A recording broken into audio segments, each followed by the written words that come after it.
कई चरणों में राजा विक्रमादित्य ने संपूर्ण भारत को जीता। सबसे प्रथम चरण में विक्रमादित्य ने मालवा के शकों को पराजित किया।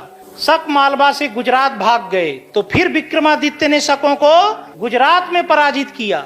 यहाँ से शक सिंध भाग गए, तो विक्रमादित्य ने सिंध में शकों को पराजित किया और शकों को भारत से बड़ी दूर खदेड़ दिया। द्वितीय चरण में राजा विक्रमादित्य ने मध्य भारत का मध्य देश का अभियान किया और मालवा से आगे बढ़कर के मत्स्य देश को जीता, जो कि राजस्थान में था। यहाँ से कुरु जनपद को जीता, जो कि हरियाणा और दिल्ली के आसपास था। वहां से पांचाल जनपद को जीता, जो कि उत्तर प्रदेश में था। यहाँ से मथुरा को जीता, जो कि उत्तर प्रदेश में था, और आगे बढ़कर के प्रयाग तक अपने साम्राज्य का विस्तार किया। प्रयाग जीतने के उपरांत राजा विक्रमादित्य पूर्वी भारत की ओर आगे बढ़े और इन्होंने पूर्व दिक को जीता। पूर्व दिक यानी पूरे उत्तर प्रदेश को जीत लिया।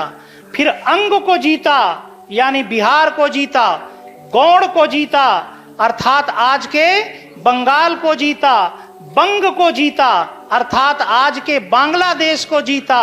और कलिंग को जीता, अर्थात आज के उड़ीसा को जीता। फिर उन्होंने दक्षिण भारत का अभियान किया और दक्षिण भारत के क्रम में उज्जैन से उन्होंने अपरांत को जीता। अपरांत अर्थात कोंकण वाला क्षेत्र। अपरांत को जीतने के उपरांत उन्होंने विदर्भ को जीता, नागपुर के आसपास का क्षेत्र। विदर्भ को जीतने के उपरांत उन्होंने आंध्र को जीता, आंध्र प्रदेश का क्षेत्र। और फिर उन्होंने कुंतल को जीता। कुंतल अर्थात आज का कर्नाटक का प्रदेश। इसके बाद राजा विक्रमादित्य ने सिंहल द्वीप को जीता। सिंहल द्वीप यानी श्रीलंका का क्षेत्र। और सिंहल द्वीप को जीतने के उपरांत उन्होंने हिंद महासागर के कई द्वीपों को जीता। और फिर उन्होंने भारत के पश्चिमोत्तर क्षेत्र पर आक्रमण किया और यहाँ रहने वाले विदेशियों को भारत से पूरी तरीके से उखाड़ फेंका। पश्चिमोत्तर भारत की विजय में राजा विक्रमादित्य ने कश्मीर जीता, कावेरी और काष्ठा जीता।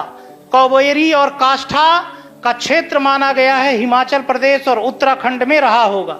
फिर उन्होंने मलेच्छों को पराजित किया, अर्थात शकों को पराजित किया। मलेच्छों को पराजित करने के उपरांत उन्होंने यवनों को पराजित किया और यवनों को पराजित करने के उपरांत उन्होंने तुषारों को पराजित किया। तुषार अर्थात कुषाणों को पराजित किया। तुषारों को पराजित करने के उपरांत वो ईरान की सीमा तक पहुंच गए और वहां उन्होंने पार्थियन अर्थात पहलवों को पराजित किया।